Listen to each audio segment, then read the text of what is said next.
కొత్తగూడెం పాల్వంచ పరిధిలోనే ప్రజల సమస్యలను పరిష్కరించడానికి సిపిఐ ఎప్పటికీ సిద్ధంగా ఉంటుందన్నారు. కొత్తగూడెం ఎమ్మెల్యే కునంనేని సాంబశివరావు ఈ మేరకు ఏర్పాటు చేసిన మీడియా సమావేశంలో పాల్గొని సింగరేణి ఏఐటీయూసీ గుర్తింపు సంఘం అధ్యక్షులు వాసిరెడ్డి సీతారామయ్య మాట్లాడుతూ ప్రభుత్వ విధానాలని ప్రశ్నించే గొంతుకాగా సిపిఐగా ఆయన అభివర్ణించారు. బొగ్గు బావులు తగ్గుతున్నా కొత్త బొగ్గు కనుల కోసం కృషి చేస్తున్నామని హామీ ఇచ్చారు.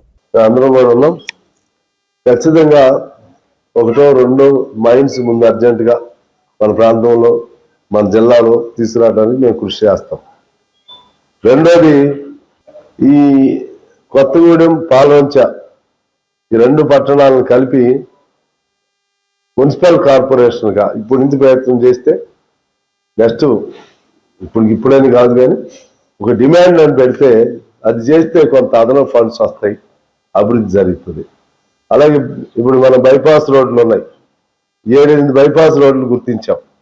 వాటిని రోడ్లను వైడన్ చేసి సెంట్రల్ లైటింగ్ పెట్టి ఆ విధంగా ఒక సౌకర్యం ఊరికి అందం. ఇప్పుడు మన పెద్ద రోడ్డు ఉంది, సింగరేణి ఉన్నాయి, మేము వెళ్ళబోతున్నాం. మీరు పర్మిషన్ ఇస్తే మీరు 2 మాటలు మాట్లాడతారు, సిద్ధరామయ్య గారు మాట్లాడతారు, 2 వరకు ఉంటాడు ఆయన బలరాం గారు. మళ్ళీ వెళ్ళి మళ్ళీ వచ్చి భోజనం చేస్తాం. అక్కడ మేము అడుగుతున్నాం కొన్ని, ముఖ్యంగా ఈ రోడ్డు అమ్మటం ఉన్న షాపులు ఉంటాయే, ఈ షాపుల్ని మార్కెట్ కాంప్లెక్స్ లాగా కట్టమని. వాళ్ళే టీ కొట్టి మనం కూరగాయల మార్కెట్ ముందు ఉన్నాయని ఈ చివరి చేస్తే ఆదాయం పెరిగిద్ది, ఊరికి అందం వస్తుంది.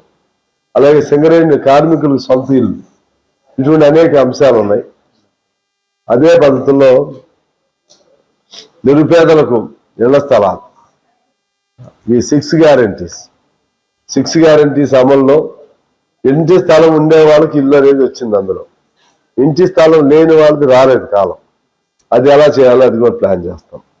ఆ విధంగా పేదలందరికీ న్యాయం చేయటానికి అభివృద్ధిని, ఇప్పుడు ఆగిపోయిన బైపాస్ రోడ్లు, పాల్వంచ బైపాస్ రద్దు చేయించారు, అవన్నీ టూరిజం హోటల్ వెంటనే ప్రారంభించడానికి.